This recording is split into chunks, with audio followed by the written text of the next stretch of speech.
হাই friends, হিউডাৰ চেনেললৈ স্বাগতম জনাই আপোনালোকলৈ আজি এটা নতুন ভিডিঅ' আগবঢ়াইছোঁ। সয়াবিন আলু বিলাহীৰ টেষ্টি ৰেচিপি। কৰোনা ভাইৰাছৰ দিনত আপোনালোকে মাছ মাংস ব্যৱহাৰ নকৰি এনে টেষ্টি ৰেচিপি এটা ইউজ কৰক, তেতিয়া কৰোনা ভাইৰাছৰ পৰা বাচি থাকিব পাৰিব। এয়া মই ইয়াতে সকলোবোৰ যোগাৰ কৰি লৈছোঁ, আপোনালোকক দেখুৱাইছোঁ। এয়া সয়াবিন মই গৰম পানীত ধুই লৈছোঁ, আলু দুটা কাটি লৈছোঁ, ইয়াতে এটা পিপলি আছে, ষ্টাৰ আছে, দালচেনি, লং ইলাচি লৈ ললো।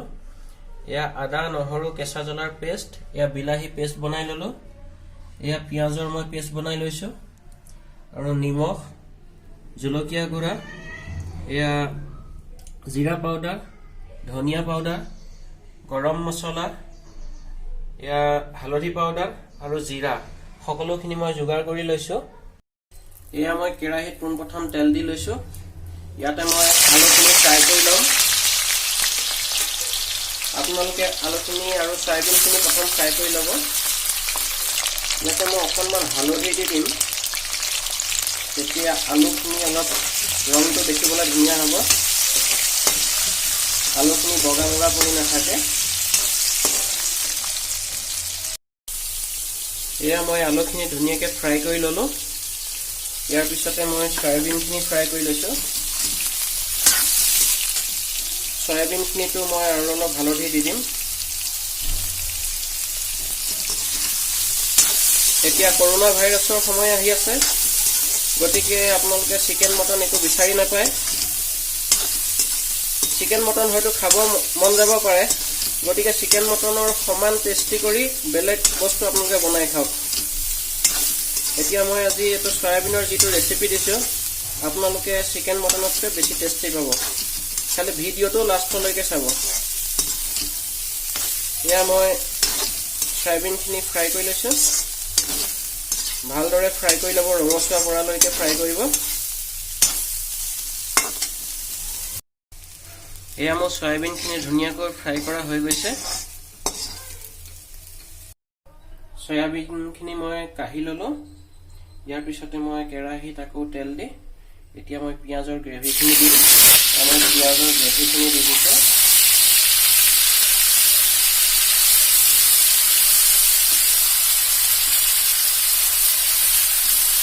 প্ৰথমতে মই পিঁয়াজৰ গ্ৰেভিখিনি ধুনীয়াকৈ ফ্ৰাই কৰি ল'ম।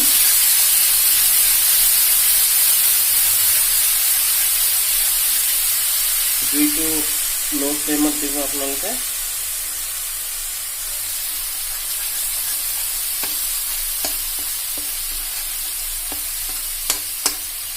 পিঁয়াজখিনি ৰঙচুৱা নপৰালৈকে আপোনালোকে ভাজিব লাগিব। পিঁয়াজখিনি ধুনীয়াকৈ ৰঙা পৰিছে। ইয়াতে মই এতিয়া আদা নহৰু আৰু কেঁচা জ্বলাৰ পেষ্টখিনি দি দিম।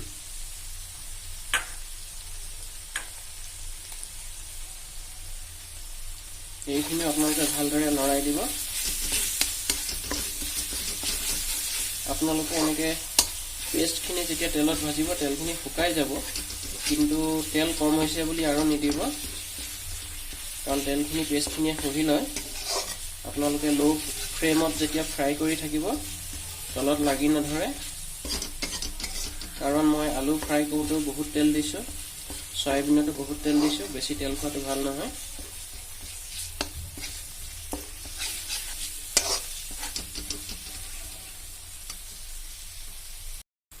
এয়া আদা নহৰু কেঁচা জ্বলা আৰু পিঁয়াজৰ মিক্সাৰখিনি মই ধুনীয়াকৈ ভাজি আছোঁ।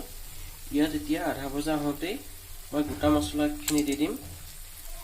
ষ্টাৰ, পিপলি, লং, ইলাচি, দালচেনি, সকলোবোৰ ইয়াতে দি অলপ লৰাই দিম।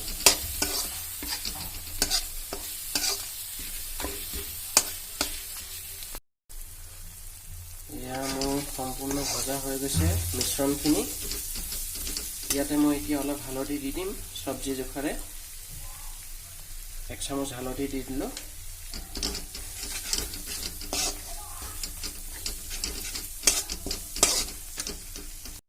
হালধিখিনি দি প্ৰায় মই 1 মিনিট সময় ফ্ৰাই কৰাৰ পিছত ইয়াত মই এতিয়া টমেটৰ পেষ্টখিনি দি দিম। এইখিনি টমেটৰ পেষ্ট মই 4টা টমেটৰ পেষ্ট কৰি থৈছিলোঁ, এই টমেটৰ পেষ্টখিনি দি দিছোঁ ইয়াতে। টমেটৰ পেষ্টখিনি ভালদৰে মিক্স কৰি দিব। এতিয়া মই গেছৰ জুইটো বঢ়াই দিছোঁ আৰু প্ৰায় 2 মিনিট সময় বিলাহী পেষ্টখিনি দি লৰাই লৰাই ভাজিছোঁ। এইখিনি সময়ত জুইটো বঢ়াই দিলে আপোনালোকে হেতাখনে লৰাই লৰাই থাকিব, নহ'লে তলত লাগি ধৰাৰ চান্স থাকে। ইয়াতে মই 1 চামুচ ধনিয়া পাউডাৰ দিলোঁ আৰু 1 চামুচ মই জিৰা পাউডাৰ দিলোঁ আৰু 1 চামুচ জ্বলা গুড়া দিছোঁ। মছলাখিনি দি আকৌ ভালদৰে মিক্স কৰি দিব লাগে গ্ৰেভিখিনি।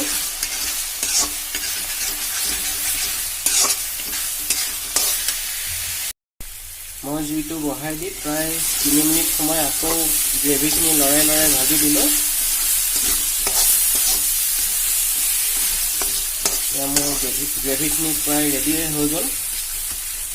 ইয়াতে মই এতিয়া অকণমান পানী দি দিম।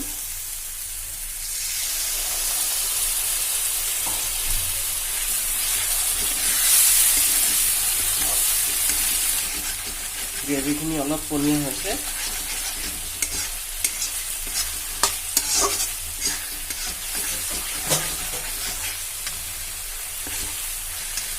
এই গ্ৰেভিখিনিত মই এতিয়া আলুখিনি ঢালি দিম। আলুখিনি ঢালি দি অলপ লৰাই দিব লাগে। গ্ৰেভিখিনিত আলুখিনি ভালদৰে মিক্স কৰি দিব লাগে। আলুখিনি মিক্স কৰাৰ পিছতে মই ইয়াত চয়াবিনখিনি ঢালি দিম। চয়াবিনখিনি মই ধুনীয়াকৈ ফ্ৰাই কৰি লৈছিলোঁ। চয়াবিনখিনি সম্পূৰ্ণ মিক্স কৰিব লাগে। মছলাখিনি ভালদৰে লাগিব দিব লাগে চয়াবিনত। গ্ৰেভিখিনি প্ৰায় মই 3 মিনিট সময় ভাজি লওঁ লৰাই লৰাই। সম্পূৰ্ণভাৱে মিক্স হৈ গৈছে। চয়াবিন আলুত মছলাখিনি সম্পূৰ্ণকৈ লাগি গৈছে। গ্ৰেভিখিনি পুৰা মিক্স হৈ গৈছে। ইয়াতে মই এতিয়া অলপ গৰম মছলা দিম।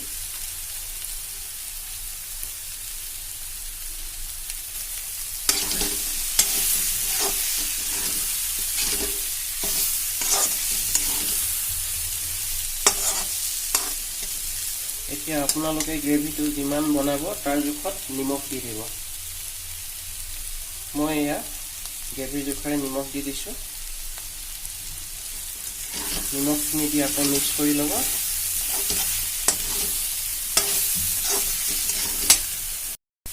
ভালদৰে মিক্স হৈ গৈছে এইখিনি। ইয়াতে মই এতিয়া অলপ পানী দি দিম গ্ৰেভিৰ জোখেৰে।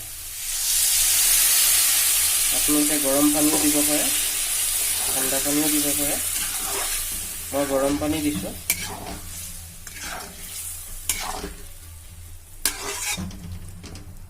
আৰু অকণমান পানী দিব পৰা যাব, কাৰণ এতিয়া প্ৰায় 10 মিনিট সময় আমি উতলিব দিম। 10 মিনিট সময় উতলিলে যিখিনি পানী দিছোঁ প্ৰায় আধাখিনি শুহি যাব।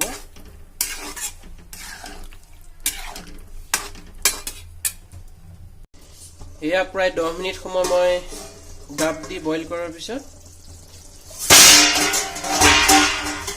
গ্ৰেভিখিনি চাওক কিমান ধুনীয়া হৈছে। এতিয়া আমি খাবৰ জোখা হৈ গৈছে। এনেকুৱা টেষ্টি গ্ৰেভি যদি আপুনি বনায় মাছ মাংসলৈ মনত নপৰিব। আৰু এই কৰোনা ভাইৰাছৰ ছিজনত আপোনালোকে মাছ মাংস খোৱাটো বাদ দি এনেকৈ টেষ্টি ৰেচিপি বনাই খাওক, চয়াবিন আলু ইত্যাদিৰে। এয়া চাওক মোৰ চয়াবিন আলু গ্ৰেভি পৰিৱেশন কৰিব পৰা হৈছে। মই আজি ৰুটিৰ লগত খাবৰ কাৰণে এয়া বনাইছিলোঁ। আপোনালোকৰো এনেকৈ জুতিৰে এসাঁজ খাব মন গ'লে বনাব এইটো ৰেচিপি। Thank U. ভিডিঅ'টো আপোনালোকে শেষলৈকে চোৱাৰ বাবে ধন্যবাদ থাকিল। আৰু মোৰ এই ভিডিঅ'টো শ্বেয়াৰ কৰিব, লাইক কৰিব, কমেণ্ট কৰিব। আৰু আপোনালোকৰ মৰমেৰে আকৌ আহি আছোঁ অন্য এটা ভিডিঅ'লৈ।